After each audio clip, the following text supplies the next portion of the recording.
Welcome to the Rainmaker Podcast, a weekly show for visionary founders and team members alike to come together and share the heartfelt, the cringe, and the radically honest truths about what it's really like to build and work for brands with the highest levels of visibility.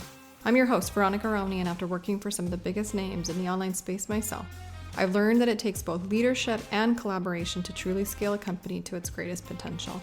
And I'm here to do one thing: empower leaders, teams, and dreams. So let's make it rain on today's episode. Brittany, welcome to the Rainmaker Podcast. I'm super excited to have you. Full disclosure, this woman is my personal attorney and badass in all the ways. Guilty as charged. Yes, and has seen my evolution in all my forms of branding and has kept me safe thus far. I'm super excited to talk to you because this podcast is really a lens into the behind the scenes of some of the biggest brands in the world at some of the highest exposure levels. And there's this common thing that, you've made it when you've been sued, right? So, but you're the person that actually has those conversations. So I want to have a thorough conversation of the legal journey as your exposure level as a brand increases. And there's literally nobody better qualified to have this conversation because of your experience. So just really quickly, can you introduce yourself to the Rainmaker listeners? Thank you, Veronica, so much for having me on. And yes, I love that no moss grows on Veronica Romney and all of her different brand facets. And you know what? I'm here for it because I think it's awesome. So, because you're a mover and a shaker. Mm-hmm. So Brittany Ratelle, I'm an attorney for creators. That's my current branding because I think all the people that I serve are creators in some respect, whether they're traditional creators, influencers, or they're creating products, they're creating digital products, they're service-based businesses. They're cool people doing really cool stuff online. A lot of them are women. I do have some male clients, but let's be honest, I help a lot of baddie women, and I'm really okay with that. So I just love this niche of the corner of the universe that I'm in. It wasn't something that I saw in the career service option handbook when I graduated law school. It's kind of a practice that I created as I've watched this industry grow up and open up and to have these new opportunities for people to be able to create and market and sell their offerings and their solutions to people online, especially through social media.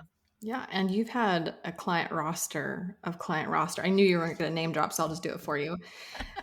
Bucket List family, anyone, Dr. Julie Hanks, Sharon Says So, who I'm obsessed with. Oh my gosh. Everyone's obsessed with Sharon. She's awesome. She's a lovely person. Yeah. It's been a dream to work with her. So government nerd of our dreams. Tiffany Rowe, former client of mine. Jordan Page, I know you did a project with ClickFunnels. So like you have a roster of rosters. You've seen the Instagram giveaway has gone wrong.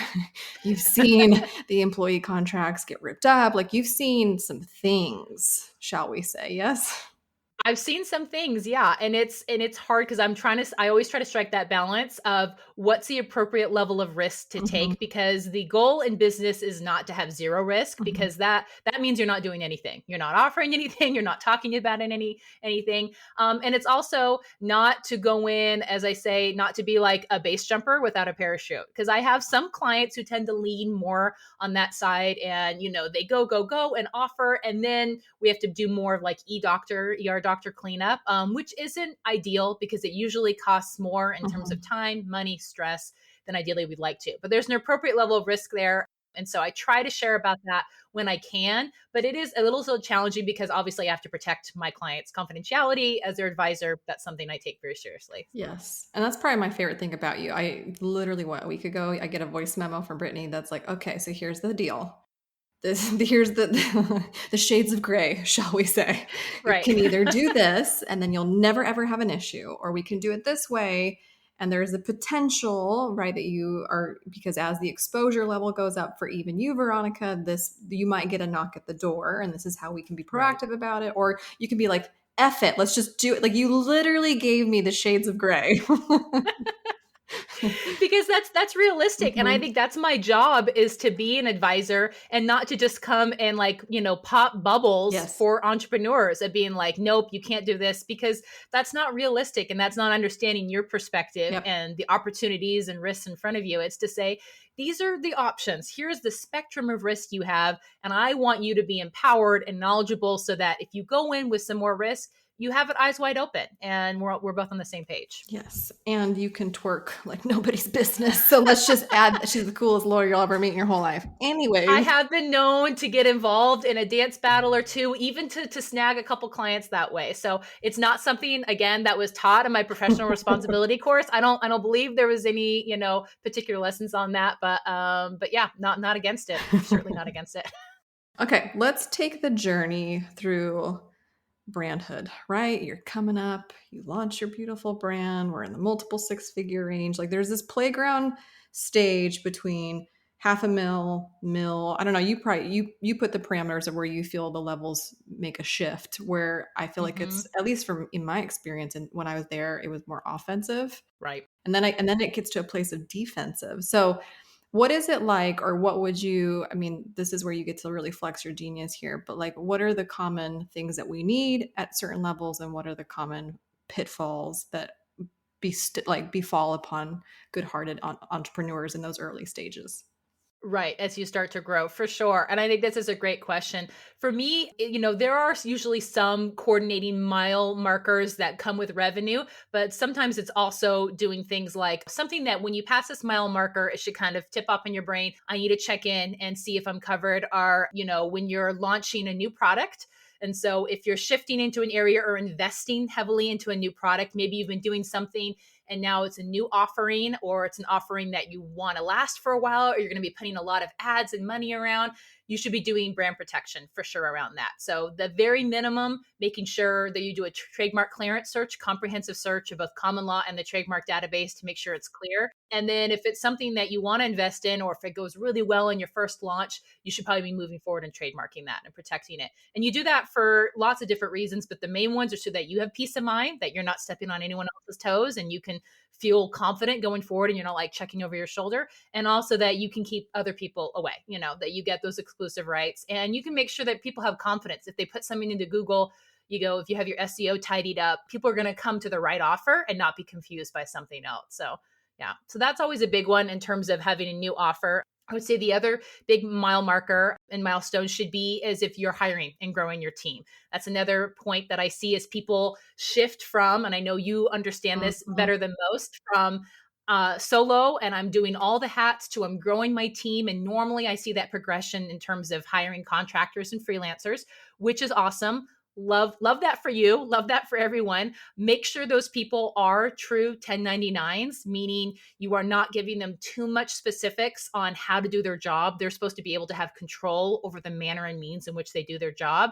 They're supposed to use their own materials, do it on their own timeline, and be able to offer those services to other businesses. So if you come to a point where you're like, this is my right hand person and they do everything and they only work for you, and you have hours that they work for you, that person kind of like smells like a duck, walks like a duck, is likely an employee, which that's fine. But now you need to go have a Mhm. conversation with your accountant and be setting up payroll, setting up HR compliance, employee handbook, workers comp, unemployment insurance. There's a lot of people who hear, hey, you should be an S corp and you'll save some on taxes, and then they forget to do all these other steps of what happens once you're running payroll. So make sure that that's not a surprise for you in wearing your CEO hat. Yeah, it's honestly, I think a lot of us jump into entrepreneurship because it's the promise of getting to do what we want, having control, having the freedom of choice, freedom of time, financial freedom that comes with hard work. And then as you get into business ownership, you're like, wow, I'm doing everything that I didn't like doing. Like I'm doing payroll and I'm doing QuickBooks and I'm doing the legal stuff and the operation stuff. You're like, I just want to be a marketer. I just want to do the thing. But it is so necessary. And I find so something that I talk about a lot inside of the Rainmaker residency program is the difference between startup marketing and the startup stage versus like scale up marketing and scaling up the business. And yeah, startup is when you're just all new things, new team, new products, new offers, new everything. And then scale up is where we're not really adding more to the mix. We're getting more efficient with the team that we have. We're getting more efficient with the offers, the customer journey, the prospect's journey. And we're trying to make more money with what we got by having more eyes because you've already built Noah's Ark. You're just getting more animals on the boat, so to speak, right? Right.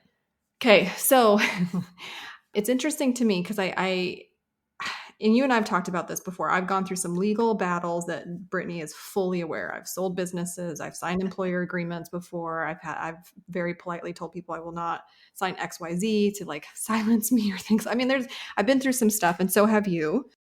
And I think you touched up on a really common pitfall is when you're in team expansion mode, how should you legally classify somebody who is helping you expand the business? I think 1099 versus W-2 is really tricky in states and all that stuff. So I Yeah, and there's some states that you have to be, if you're in California, by the way, you got to be watching this more than yes. others. And that's just the nature of your state cares about this, and they are trying to get money because they consistently don't have enough money every year. So, yeah. Yeah, they do IOUs for their taxes.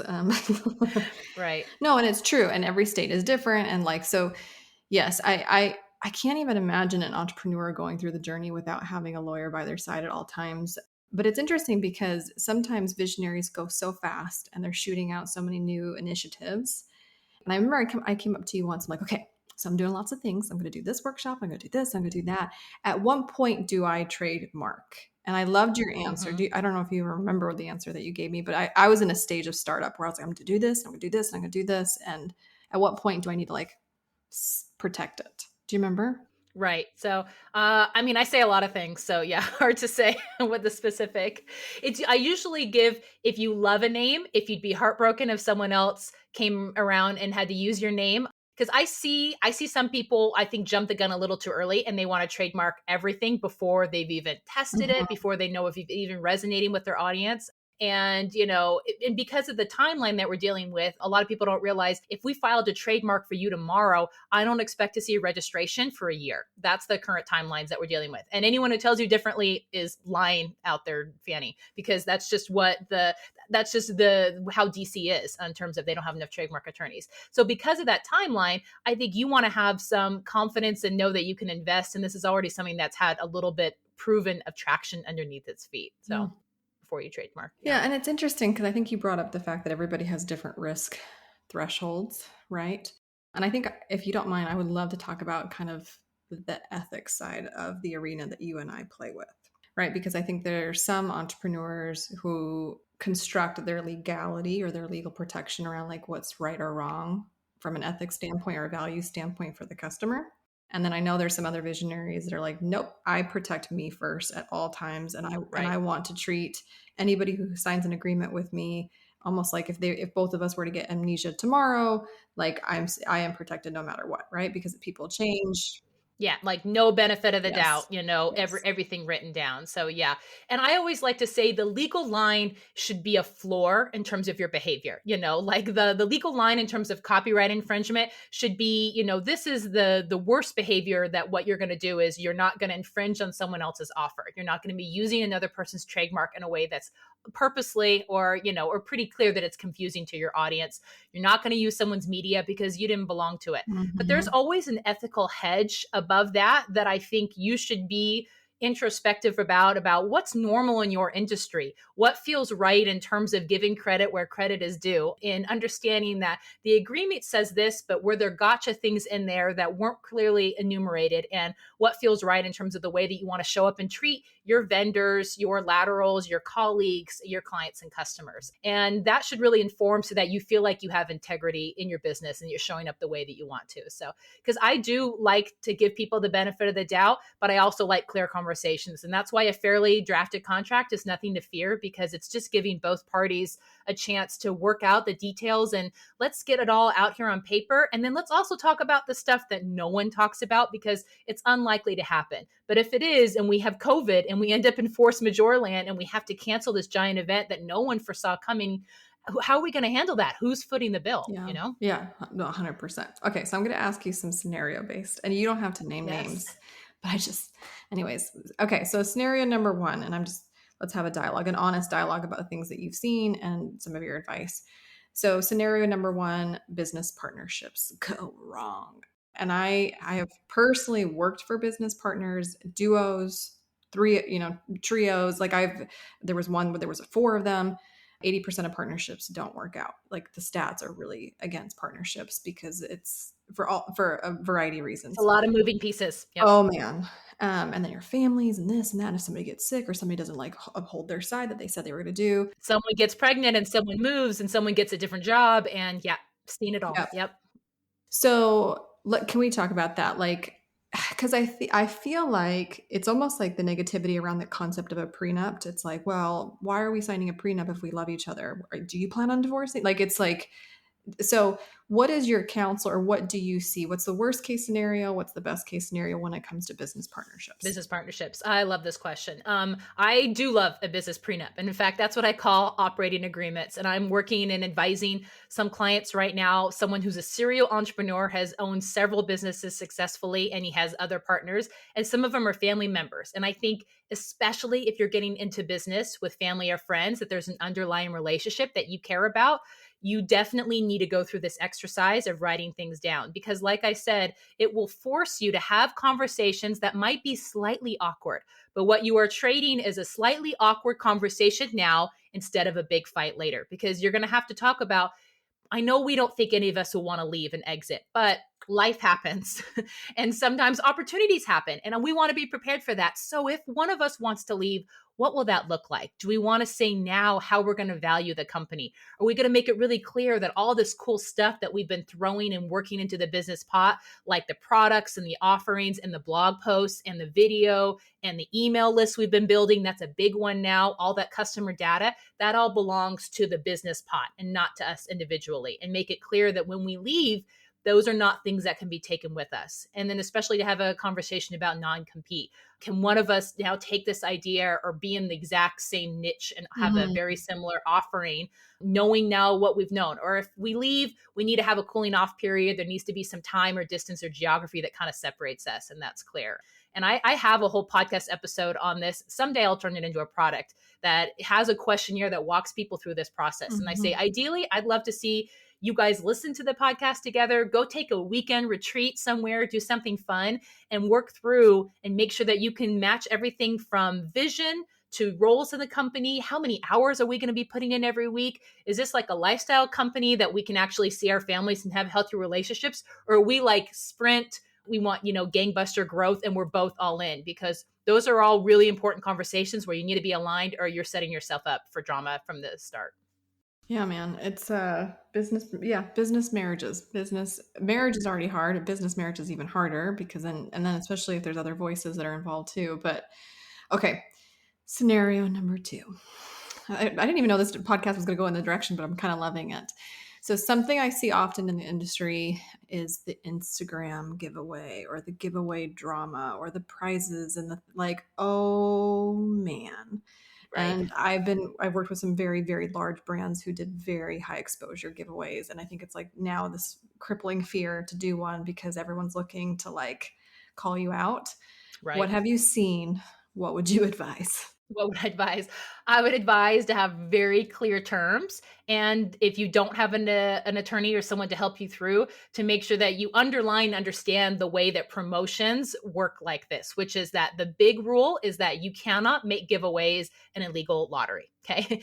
All states have rules that say you need to take away something, whether it's consideration or it's the prize. And so there's different ways that people kind of do that in advertising law to make it clear. And so what I recommend is you need to have clear terms in terms of when is it starting?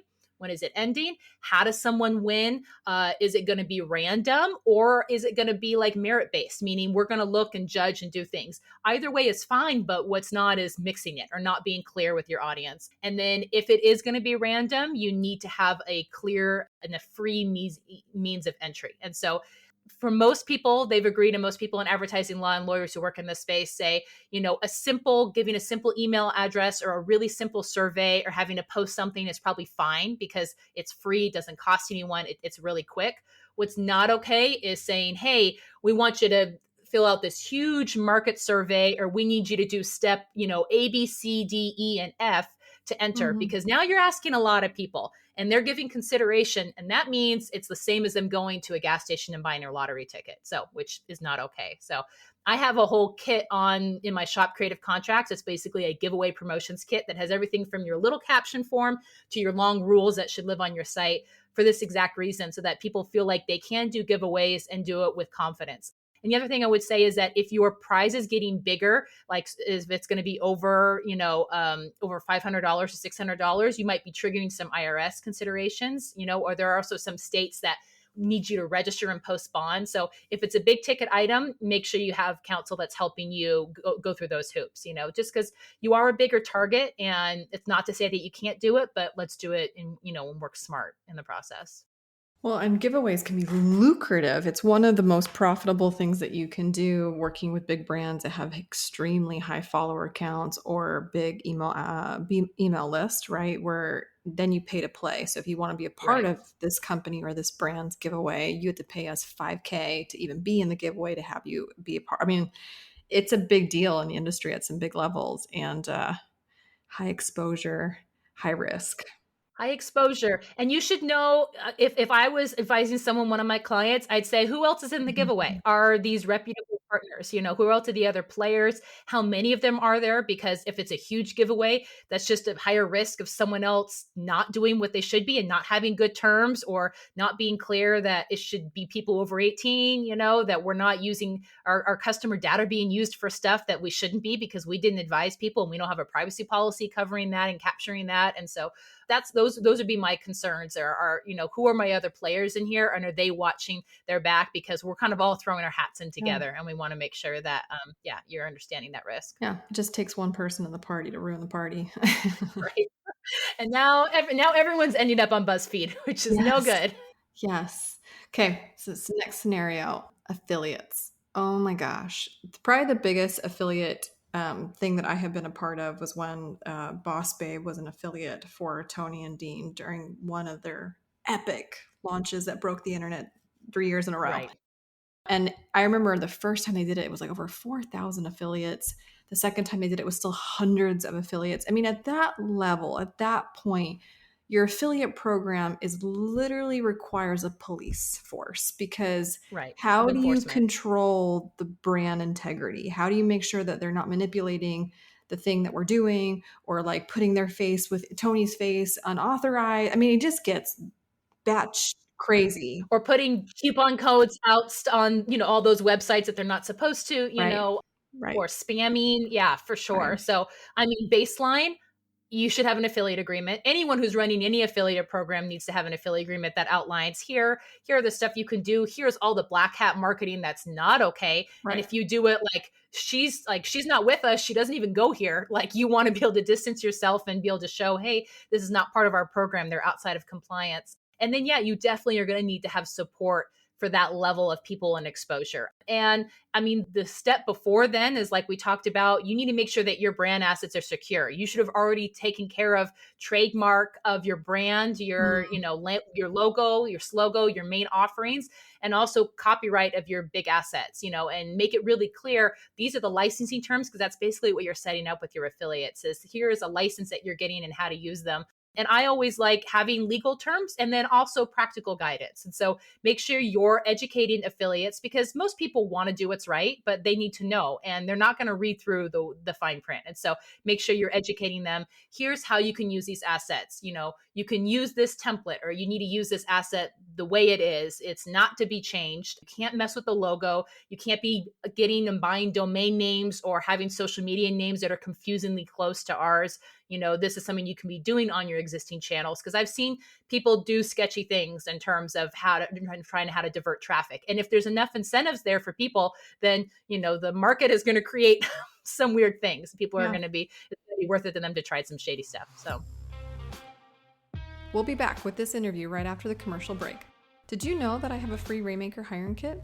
Skip the formal recruiting process and learn how to source Rainmaker applicants that are already connected to you. I'll show you how to turn a walking testimonial into a rockstar team member for free. Head to veronicarami.com or click the link in my show notes to get your hands on the free Rainmaker hiring kit. Now let's get back to the show. Oh man, when I was running that launch as a rainmaker myself for at Boss Babe, it was bananas because like we were just an affiliate of Tony and Dean, but I felt like I had to be a police. I'm like, hey, cheating over here, like what's going Yeah, on? Like right. who's policing this? Because and I think that's the other thing too about these massive affiliate. I mean, we see it, right? They're the Marie Forleo B School, Amy Porterfield. Like, there's some. And by the way, I'm not dissing affiliates. Affiliates is one of the smartest things that you can do from a marketing standpoint. But it has to be so closely regulated and like it has to be protected, the sanctity of it, because if not, I can go dark really, really quick. And even amongst affiliates, it puts a sour taste in our mouths because it's like, wait a minute, where are the rules here? This guy's starting at $100,000 in bonuses. What is that? Like, like Right. what to 80K in bonuses? Oh yeah, you're 80. I'm 81K in bonuses. Like, what is this? It was just Right. Yeah. bananas. And I mean, and it's, and I hear people talk about, doing, joint ventures like that. And I think it's interesting even using that term and people should honestly be a little careful because a joint venture legally has different terms than I think what it's used in the marketing world in terms of, oh, it's a JV we're going to set up together because you want to make it clear as if you're partnering with something, if you actually are partners and who's taking risks and liability in terms of doing together. And it's Yeah. just another question that should be on your list and be thoughtful of like, what are my exposure and risks here? And have we talked about how we're going to market and what we're okay with and what we're not okay with? And has anyone covered kind of the compliance and the not sexy part of it in terms of setting things up and making sure it's done correctly and who's collecting email addresses and do we have a solid privacy policy on that? And there's no way that the trend of people caring about that is moving in a direction where that you're able to get off. The only trend is that people caring more and more and companies and states and third parties saying we need more transparency and information about Yeah. what you're doing with our information because this is a marketable asset. Yeah, exactly. Like who gets to put Facebook pixels on this joint page and who doesn't Yeah. get to do like I mean that kind of stuff or who gets credit for the email the last person cookied or did like it gets Right. pretty What's the nuts. what's the cookie length? All those Yes. things should be Yep. really clear. And so people, can't say and I get it because I myself run an affiliate program for my Right. template shop, because that's a great way for people who like you or other business coaches who are in the industry. But I make it really clear this is what I'm okay with and this is what I'm not. And if I change those terms, you need to be transparent with your affiliate. So Oh, okay. All right. And but yeah, anyways, the exposure level, the bigger that you get, the more that you're going to play in this kind of arena, you got to gird your loins. gird your loins and make an investment, to do it right or don't play in that sandbox, Yeah. Don't do it. Yep. I totally agree. Next scenario. Being accused of ripping something off. I can't name names here. I just can't. But certainly been a part of situations where the brand was accused of stealing things. I've seen content creators very publicly now go on social media and blast others like, "Hey, this person's taking my content," and then Yeah, they'll do name like and a side blame. by Yeah. side. Yeah. Yes, a side Yeah. by side on. I'm like, legally. I'm like, oh my gosh, slander, libel. Like, what? Yeah. Like, what? All kinds of stuff. Yeah. So, and this is such an interesting one. So, I have my workflow that I suggest for people if they're worried that they've been ripped off. My number one step always is to take a deep breath. And it seems silly that I have to tell people this, but it's for that exact same reason because I understand depending on who you are and what you offer, and especially if you're a thought leader and you're like, this is my baby, this is who I am Yeah. as a creative or a creator or whatnot, it could feel like a huge gut punch. And so there can be visceral emotional reactions to it. But you need to take a breath. And then your second step is to decide what do you want? What do you want to happen Mm. if you've been ripped off? And so, do you want an apology? Do you want it to be taken down? Do you want money? Do you want to work with someone? Like, you'd like there to be a relationship there. You just want some boundaries on it and for you guys actually to talk about it. And depending on what you want should guide your next steps. And so then you can kind of reach out and do I suggest a more civil but firm reaching out directly to the party because there are a lot of people who maybe share something and they just don't know. It's a lack of education Mhm. and they thought, oh, I was sharing it or I gave credit or I just learned this cool thing and I thought this would help you. Didn't understand that I would be stepping on your toes. And so there's just an opportunity there to educate.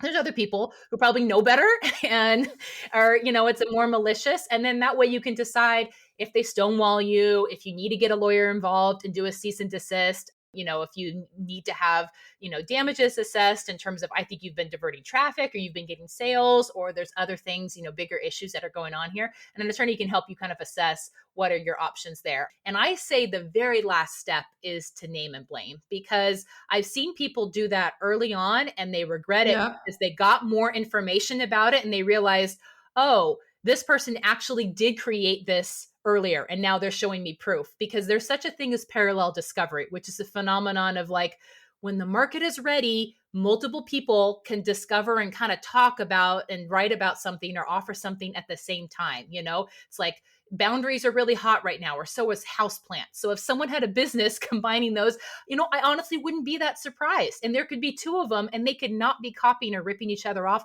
It could just be that's where the market's at and they're paying attention to like the cultural zeitgeist. And so I think you need to make space for that, and for knowing that once something goes on the internet, the truth, the absolutism that you can't get it back. And so you may think that like, oh, this is really clear and I'm going to get everyone on my side and they're going to feel so bad for you. And very quickly you can lose the thread of that conversation. It turns into a witch hunt, or it comes back at you and you just seem petty, because it's a David versus Goliath situation. They're like, who are you to call someone out that you thought you got ripped off? And they're this little person trying to sell something on Etsy and you're making millions. And, and then now it's just a PR failure on all counts. So. Yeah, the name and blame has been really interesting to me. I mean, it works. Like you get a ton of followers well, everybody wants to see a Right. chicken fight. Oh, people Yeah. love the drama. Everyone Yeah. loves the tea for sure. But, is that what you want to be known for? Is that what you want to grow your audience on? And again, I think you have to be careful there. There's a respectful place to put boundaries on your stuff. And there's also a time to respect things that work. Everything's a remix, that things iterate, especially in education, especially in infopreneur space and info products. Everything is built on something else. There's literally nothing you could create that's not relying on other work that other people have done. And that's good news and bad news for all of us, is that it's about what you're bringing to that work and how you're remixing it and your, secret sauce that you're bringing to it. And that should be and can be different. And that's going to be enough, while also recognizing there's other work and people who came before you, Yeah, that is the thing. Like no idea is truly original anymore, all the way to people stealing stuff from the Bible. Like, and Right. calling it personal Yeah. development. I mean, I've seen it all, right? And that's interesting. That's an interesting, even for me, I'm like, like even on this podcast, I'm like, And that's even for me. I'm an IP attorney. yeah, This is literally what I do, is tell people, protect your stuff, get it yeah. registered, put your boundaries up. But there's sometimes where people come to me and they're like, so-and-so is ripping me off. And I'm like, well, are they? Or is this, how many different ways are there to describe this, to come up to solve this problem, to even market and sell this problem? Because even for the people who say they're copying my sales language or my brand colors, and I can't tell you how many of those conversations that I've had, like they're copying, the look and feel of my website. And I'm like, they also have an influencer hat on and have blush and rust. I don't know what to tell you. Like they're not breaking new ground in terms of what they have there. So there's some stuff you just got to let go.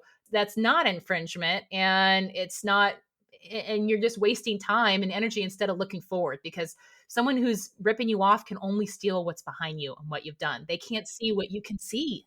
Ooh, hold on a minute. Yeah, because I was just thinking, like, I can't even tell you how many times that I've heard, like, oh, I modeled my website after Marie Forleo, right? Like, I think sometimes imitation is the greatest form of flattery, where people just want to, copy what success looks like. And then Right. until they're like, I'm going to make success look like me and what I like, the originality of just being yourself. Right. And feel Yeah. confident. Yeah. And I'm not saying, is it okay to rip off someone's, 10,000 word sales page word for word? No, I wouldn't feel comfortable with that. I think that's too much. But is it okay to look and to study, people who are successful in your industry and your niche? And really, this is advice I give to all people who are creating anything, is there's a place to study and look at what's going on. And then you close the screen, you close the Pinterest, and you get out a notebook and something different. And then you create from there. And that way, that you're not going to be overwhelmingly influenced by a single source, that your work's going to be your own. And the more widespread you can have your influences of who you're reading, art, architecture, different niches, the more balanced your content is going to be and more confident you can be in its originality. So Yeah, because I've had a lot of conversations with members of my program recently where they're like, I took a break, I took a step back, I had a baby, I took a sabbatical, or I just need to, and then while I was gone, everybody, all these people copied me or popped up when I was away. And so instead of, I'm no longer swimming in a blue ocean of opportunity, now it's like super crowded in a red ocean, and they start to, like, the scarcity starts to suffocate them. yes. But I'm like, one of the advice I give is like, nobody can copy your stories. Nobody can copy you. Like, the reason that your logo is that color is because that was the color of your wedding colors. Why don't you tell that story? Right. Like, do you see what I'm saying? And that's difficult for someone to copy. That right there, and so if you've done the work, Simon Sinek or whatever, to figure out your why and how your approach is to selling and what problem is, that's very difficult for someone to rip off when there are other things that are can. And so, and if you're approaching that, like you said, I especially love the advice about the scarcity mindset, that there's plenty of work out Yep. there. There's plenty of people out there, because I have lots of clients that sell, baby blankets. I have multiple clients that sell very similar products, but they sell them in different ways. And there's still a need for baby Yeah. blankets. And so they're not threatened, and they shouldn't be threatened that there are people out there still trying to Yeah. solve that problem. And everybody's making money. Exactly. And it's all good. So let's quit worrying about that and move forward and in asking Yeah. ourselves, well, how is what I'm doing serving my client, and what are they asking for, and how can I be more closely aligned with that to think ahead? And that's difficult for someone to copy. Yeah, and it's emotional. Like, I even me, just barely recently, I have a web tracking software, and you can see the activity on a website. And so I literally saw somebody go to the remakerresidency.com page and copy every single word. Like, you can see their mouse just highlight all the text and then copy paste as they went down. I'm like, you son of a. So I'm like, yes, take a deep breath. What would Brittany say? Take a deep breath, and you're like, you know what? Go for it. Come at me, because what you're going to offer something similar, Yeah. and it's not like you have to be flattered by it, but you don't need to be threatened by it. Sure. That's for sure. 100%. Okay. So we've talked a lot about from the position or the perspective of the business owner, the CEO, as their brand is at higher exposure levels and they're participating in big arenas with giveaways and affiliates and that and this, like, people are coming. Events, that's Ooh. another one. In-person events. People always forget, and I'm like, in-person events are just different. That's where people get hurt. Mhm. That's where we have slip and falls, and people drink too much and make stupid choices. And so that's another milestone, should be, if you've moved and have any kind of in-person events, whether it's a party, warehouse sale, a retreat or whatnot, that should be Yep. a little flag going up in your head. Get a waiver and get some coverage there. Get some liability coverage. Yeah. We literally just made everybody sign your waiver for our Making It Rain event at the Biltmore, and I also still bought event insurance as Such a well. great idea. Yep. Yeah. Mm-hmm. Okay, so let's talk about the team member, because I full disclosure, personally, I've been through some hard stuff and that you have helped me navigate, but I also very regularly get Voxes or DMs from team members' perspective saying, hey, I started with the company. Here is the job description and responsibilities. It's now been like accordion out 10x. And now they're saying that I didn't fulfill my contract, and they're trying to, like, not pay me out the remainder of the month. Like, I see some crazy stuff, Right. and they feel helpless because they've signed the non-compete, the non-solicit, even maybe potentially a disparagement clause, like that you will not disparage the company when I fire you. Like, it's some crazy stuff out Right. there. So what counsel do you have for the team member who feels helpless if they get wronged, or just not even get wronged, but just like, I need to legally protect myself as an equal in this relationship? Yeah, there's some conflict there. So I think one thing that you can do offensively is to be keeping track of your time. And it's something that none of us like to do. But if you have documentation and someone says, hey, you didn't fulfill, we hired you for this amount of hours or this project, and we feel like you weren't showing up and doing it, it's a lot harder to refute that if you have documentation about the hours that you've worked in your timesheet or whatnot. So I think if there's other things that you can do in terms of documenting your feedback, hopefully along the way. I'm not saying you need to record every conversation, but if you guys had a meetup and a check-in and things went well and there's specific feedback, make a note of that and know, because it shouldn't be a surprise if the relationship isn't working. And so if it is, that means something's wrong is going on. And if someone's trying to screw you just because they spent too much money that quarter and didn't plan, that shouldn't be your problem. And then I would also check and make sure that you've negotiated on the front end on those agreements, and know that just because it's being offered to you, it doesn't mean you have to accept it. They can say, this is our policy and this is our form. That's BS. All it is a Word document. It's nothing that, it didn't come down from Sinai with Moses. It's not set in stone. Every contract is negotiable. And so if there are terms in there that you're not comfortable with and don't reflect your relationship and the risk you're taking and partnering with these people for this amount of time, don't sign it. Be careful about non-competes. There's some states that are not even legal. You can't have a non-compete in California, and there's a growing number of states that are joining them. Non-solicitation also has to be reasonable, and even non-disparagement.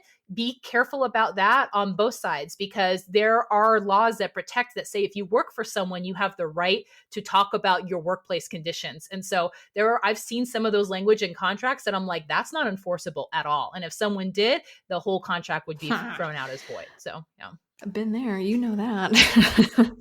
Yeah. So, because guess what? People have a right to talk about where they were working for someone. You can't shut people up. That's, the National Relations Labor Board has entered the chat, and they'd like to talk to you about that. So, yeah. And it's interesting to me because a lot of these things have happened to me. I have been treated super, super well. And then unfortunately, I've also not been treated really well. So I have a lot of empathy for all sides and multiple fronts. But it is really interesting to me when I hear those stories, or when I've personally experienced, like after I leave a place and they're like, okay, well, we're going to give you severance, but only if you sign this non-disparagement clause. I'm like, whoa, interesting. eyebrow raise. How about you keep your severance and I'll not sign, you know what I mean? It's interesting, right? Or, you work for somebody and you're like, hey, I worked here. It's a fact. It's on my LinkedIn account or whatever. It's like on the resume. And they're like, well, can you not talk about it? I'm like, what? Yeah. And you always have the right to, even if you signed a non-disparagement or like a settlement agreement as part of a severance, to not, it's very difficult, almost impossible for you to negotiate the right that you can't say that you worked for somewhere, because it's a fact. You were employed by this organization. So you may not be able to publicly comment on the specifics of that employment relationship, but the fact that you work there, that's a fact, and you're entitled to share that fact. So, yeah. Sure. Yeah, you can't erase history. That's like, that's, as a Cuban, sounds a little dictatorship-y. Exactly. Sounds a little sketchy. Okay. A little Castro up in here. Yeah. Yeah, exactly. One of the advice that you gave me, and I want to say it on the podcast from a team member perspective, that I loved, and I'm so grateful that you guided me. I literally have Brittany look over every agreement that I sign, or when I'm offering an agreement on my behalf or my company's behalf too. But I remember when I was signing an employment, right? I was going to be an employee to somebody, and I was nervous because I had already had years of entrepreneurship under my belt and years of creation, being a creator myself. And so one of the things that you helped me, but one of the things that we added to my employment agreement was all of my copyrights and trademarks. I'm like, hey, like, I've done some cool stuff before I'm coming to you, and I'm going to contribute my genius while employed by you. However, these things are mine and have been mine, and I just want to make sure that they're safeguarded no matter what. And so we added that to the agreement, that there would never be a confusion of when that this was separate and distinct intellectual property, and that there was no way this was going to be brought in under some giant work for hire swipe, which that's usually going to be standard practice if you're an employee, is the work for hire. But you don't even want to get into the granular fight of whether something was under the scope of your employment. Was this course or this product or this workshop or this paper that you wrote or this cool blog post? If you went viral on social media and suddenly have this huge audience. So I definitely recommend that if you have other side hustles, other body of work that's profitable and important to you, make sure you add those carve outs into an agreement and say, I'm totally fine with the work that I'm doing for you being yours, but this stuff is not on the table. Yep. And I think that's, oh gosh, that was just so critical, so important. So the peace of mind that I felt, especially if there was any kind of overlap in audience type or in the nature of the genius that you'd be offering in your employment versus the genius that you put out in the world in your own creations, like, it's a big, big deal. And I think, again, we're talking about some of the worst case scenarios we're talking about, but this is just real life, guys. Like, I'm not trying to sugarcoat anything. That's not the point of Right. this podcast. Like, we're having real dialogue. This stuff really does happen at some of the biggest levels, at some of the highest exposure levels. But you, if you decide to work for a highly exposed brand, should also be safeguarding yourself. So everybody's just playing nice. Right. Yes. And please don't sign something if you don't know what it says. If there's Yep. anything in there that you're confused about, don't ever let someone pressure you that, hey, we really need this signed today, or we can't move forward and you're holding us back. Push back against all of that till you have time to have an attorney review that. The forum is littered with the stories, sad stories of people who did that and lost big in terms of losing rights to their name and their brand and their content, and were locked into things that they were felt taken advantage of. And so that's not a fight that you want to be in if you can avoid it. So please never feel rushed. Anyone worth their salt will want to take time, and they should allow you to have it reviewed by an attorney. So 100%. Yeah. And I think some people use the imbalance of power as an advantage point. absolutely. And it's sad to see that, especially with, I would say, younger professionals, people who are just coming up in their careers. That's where I hope that if they're listening to this podcast, they feel empowered to protect themselves and stand up for themselves, regardless of who you're working for and how many years in business that you have been a part of, right? Yeah, it's a normal part of business. All contracts are negotiable. So it's not a weird thing. Even if someone just sends you the DocuSign portal, it happens a lot. People are like, but how do I even edit it? And I say, email them back and say you'd like an Mhm. editable copy, please. So, even if it's a PDF, you can turn PDF into Word documents. Track changes, put it in red. You're completely allowed to do that and should be, 100%. feel comfortable doing that. Yeah. Okay, this has been an extremely practical but necessary podcast, and I'm just super grateful. You have literally been my lifeline for a really, really long time and a long time to come, and I'm just super appreciative that I got to introduce you to my listeners as well. Is there anything else that you like burning inside, like the one thing that you want to leave with? And if not, that's okay. But I'm just curious because you have fire in your belly as well. And if there's one piece of advice that you could leave with, what would it be? And then tell everybody where they can find you. Yeah, definitely. I think my one piece of advice is to make sure that you're offering and structuring your organization as if it's built to last and that you want to build an empire. And that's not to say that everyone wants or needs an empire, but what you want to do is be putting things in place and scaffolding in place to support you so that if you wanted to grow that big and have that many moving parts and people on your team and offerings, that you have not closed off doors to that because of decisions you've made. And that should go everything from setting up your LLC and business bank accounts and hiring experts to help you there, to trademark and copyright and protection work and getting things in writing. And when you've done those steps and done it, along the way, it meant that you've checked into legal as more of like a chiropractor or a yoga practice, and it's become who you are. And then you don't avoid some of those ER situations. This is not to say that Mm, you won't have drama or hassle, but you've avoided putting yourself in a place where you've signed up for hard lessons that could have been avoided. You want to save those for the ones that you can avoid and that have to come as part of your growth and crucible. And not all of those lessons need to be lived, and certainly not lived by you as an entrepreneur. mm. I knew it. Like, of course, you're gonna mic drop right at the end. Okay, where do people get to play with you like I get to play? Yeah, I'm Brittany Ratelle. That's my website, and I usually hang out on Instagram because that's where all my creative folk are. So that's normally where you can connect and find me. And then if you're interested in templates, if you need them to get your website legit, or an operating agreement like I've talked about, or need an independent contract agreement for that new VA that you hired and you want to make sure everything's covered, Creative Contracts is the place to find that, and that's where all my templates are. And I love offering those because not everyone needs something that's, specialized, customized, attorney drafted. Sometimes people just need a good, solid template with instructions on how to use it, how to edit it, and be off to the races. And so I'm continually adding products there to make it easy and affordable for people to get legally legit. Done and done. Thank you, Brittany, for being on the Rainmaker podcast. Thank you, Veronica, for having me. Thanks for listening to the Rainmaker podcast. We believe you can't get real results or have real relationships that last without being real first. If you resonated with today's episode, leave us a review so we can keep serving up the truth and tips that help you become the empowered leader that I know that you are. And always head over to veronicarami.com to check out all the free resources I have for you and the show notes from this episode. Until next time, my friends.